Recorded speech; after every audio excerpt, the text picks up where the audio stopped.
In 1893, when he was just 18 years old, Christian C. Ersted left Denmark in search of a new life. Like so many other European immigrants, C.C., as he was known, landed at Ellis Island in the shadow of the Statue of Liberty. And like so many other immigrants, he sought out a friend who had told him about America. That friend invited him to come to Ringsted, Iowa, where he'd find work on a farm. When he got there, he found the farm and the job, but C.C. couldn't find his friend. And then things got worse. He contracted scarlet fever. But he recovered, found work as a blacksmith, then enrolled in Highland College in southern Minnesota. His studies in English and math prepared him for a job at a bank back in Ringsted. He would not only start a lifetime career in banking there, he would also meet Anna Johnson. They married in 1905 and raised a family of 5 children: Louise, Gladys, Arla, Blanche, and Paul. In time, the young Ersted family moved to Donnelly, where C.C. and Anna bought a small farm. C.C.'s desire to farm the rich Minnesota prairie was sidetracked when he contracted polio, but that didn't stop him. His experience in banking back in Iowa paid off when he teamed up with other farmers and merchants in the Donnelly and Herman area. These ambitious young men wanted their own bank. They found like-minded investors and sold 100 shares at $150 a share for a total capitalization of $15,000, the equivalent of more than $420,000 in 2021. And so in April of 1912, these banking pioneers sent their application off to the regulators in St. Paul. While awaiting approval, they selected 7 directors: Frank J. McLaughlin, John G. Whittemore, Joseph C. Pfeiffer, Thomas F. McCanney, Fred Zemer, and of course, that young man from Denmark, Christian C. Ersted. The new directors asked Charles B. Cluse to be president of the board, and C.C. Ersted was appointed cashier and acting manager. The newly formed corporation opened for business on the 1st of July, 1912, as the Farmers and Merchants State Bank of Donnelly. It was just 19 years after a young C.C. Ersted came to America. For a time, there were 3 banks in Donnelly, but by 1926, the Farmers and Merchants State Bank of Donnelly stood alone, its growth aided by the acquisition of the State Bank of Donnelly. For C.C. Ersted and his friends, it must have seemed that nothing could go wrong. After the First World War, America was the richest nation on earth, its economy strong.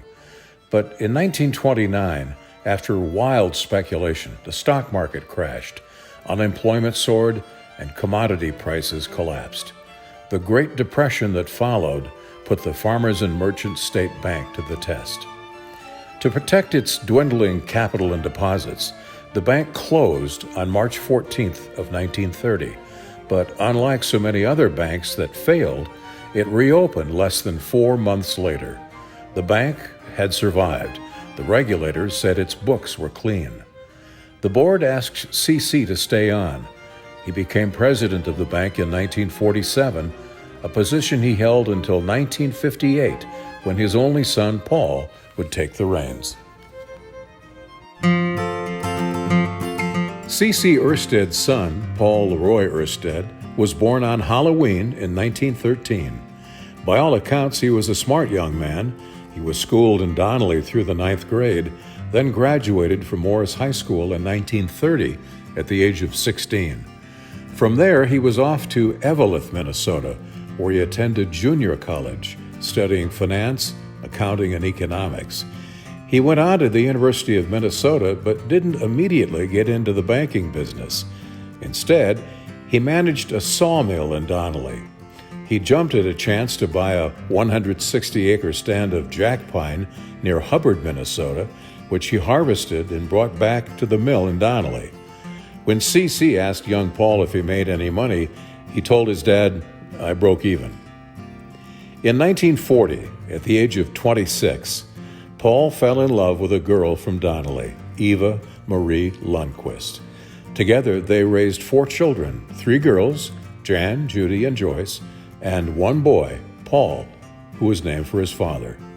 All four of the Ersted children grew up in Donnelly, and at one time or another, each would work at the bank.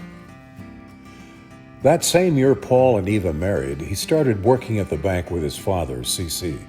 Paul did everything, starting with general teller work. In 1944, Paul was promoted to cashier.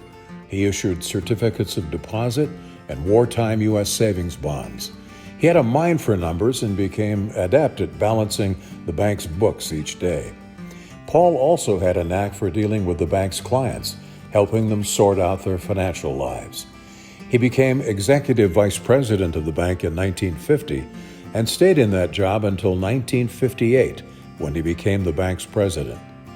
One of Paul's proudest accomplishments was creating and then managing the bank's insurance agency.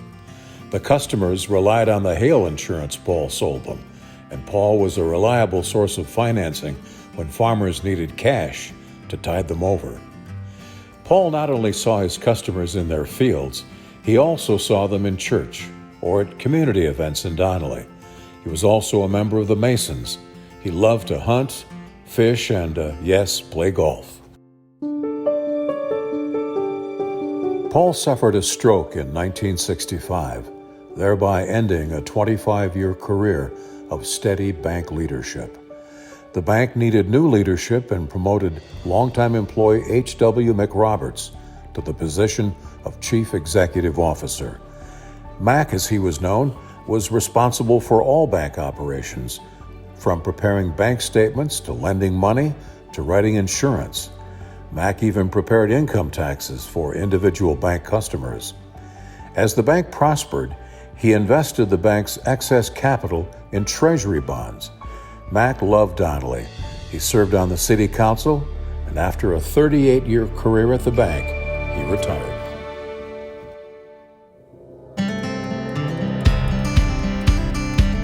Paul Jr., C.C. Ersted's grandson, graduated Morris High School in 1969, then spent a quarter at the University of Minnesota in Minneapolis. But then his country called, and Paul was off to the Army for a 2-year stint. He was granted an early out and headed back to the University of Minnesota, where he studied business economics. It was there that Paul met his first wife, nursing student Maggie Cross. Paul and Maggie were married in 1972. They moved back to Morris, where their 2 daughters, Michelle and Erin, were born. Although Paul had been born into a banking family and even worked at the bank, his full-time career in banking would not begin until 1976. Paul, who had an interest in woodworking, teamed up with friend Ron Meyer. They bought and refurbished antique furniture. It was Maggie's career in nursing that prompted the young Ersteds to move to Arkansas, where Maggie found work as an RN and Paul worked as a mason. And then the phone rang. It was Paul's dad advising him that Mac would retire in 2 years. The plan was simple. Mac would mentor Paul in all operations of the Farmers and Merchants State Bank of Donnelly. Mac was replaced by another trusted bank employee, Bill Underwood. Like Mac before him, he performed just about every possible job at the bank, although his specialty was managing the in-house insurance agency. Bill would stay at the helm until his own retirement in 1985, and during his tenure would be a valuable mentor for the third generation of Ersted bankers in the person of Paul Leroy Ersted Jr. And so Paul began honing his banking skills in earnest. He enrolled in the Minnesota School of Banking at St. Olaf. His studies focused on risk management, ag lending, and investing. The course ran for a 2-week period each year for 3 years. In 1980, Paul purchased controlling interest of the bank from his parents and in 1981 was elected bank president. In 1984, he headed south with the intent of buying a bank in Texas.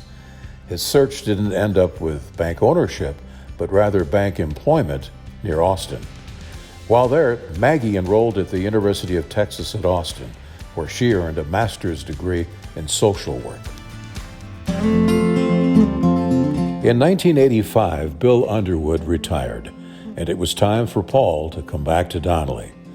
With growth in mind, Paul bought the adjoining Gamble store in town. which allowed for an expansion of the bank.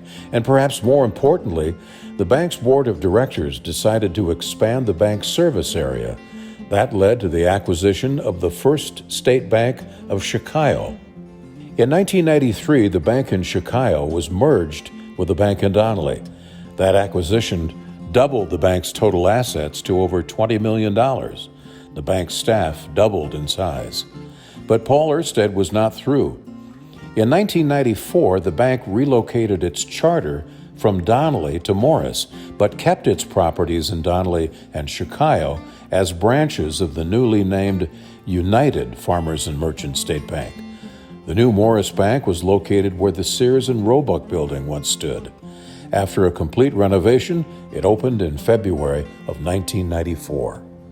The bank continued to grow and was outgrowing the facilities of its location in the former Sears and Roebuck building. An opportunity arose to buy the land at 4 Atlantic Avenue, which had been the site of a Burger King restaurant. The board of directors acted quickly, bought the land, demolished the building, and built a new bank facility.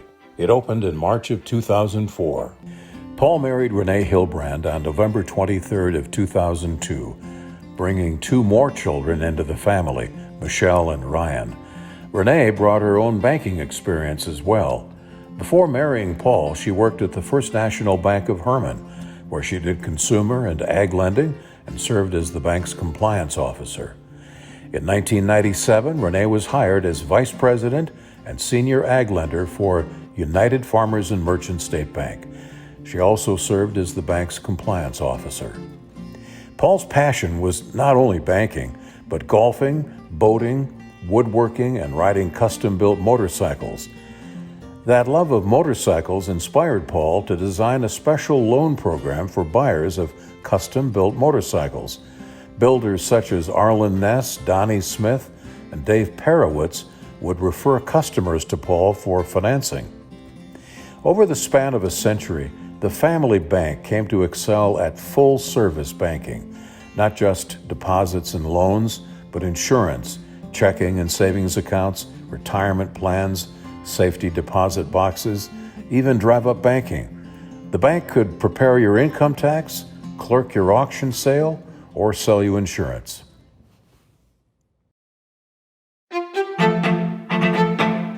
The United Farmers and Merchant State Bank and its predecessor had always been owned by local investors.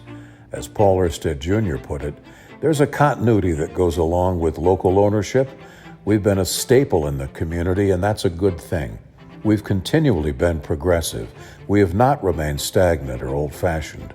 We are a community bank. We know our customers, and our customers know us. We strive to provide our customers with the latest in banking technology, combined with good old-fashioned customer service.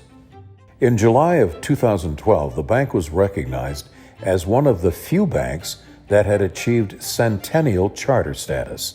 That's 100 years, 3 generations of Ersted leadership. In late 2012, Paul decided that the time had come to sell the bank that he, his father, and grandfather had guided for over a century. Starting with seed money of $15,000 in 1912, the bank grew steadily and at the time of its sale had assets exceeding $70 million. That young man from Denmark, C.C. Ersted, had a dream, a bank. It grew into a family enterprise and a community resource. It was passed down to his son, Paul, and to Paul's son, Paul Jr. And through the years, the bank touched many lives, helping countless other people achieve their own American dream.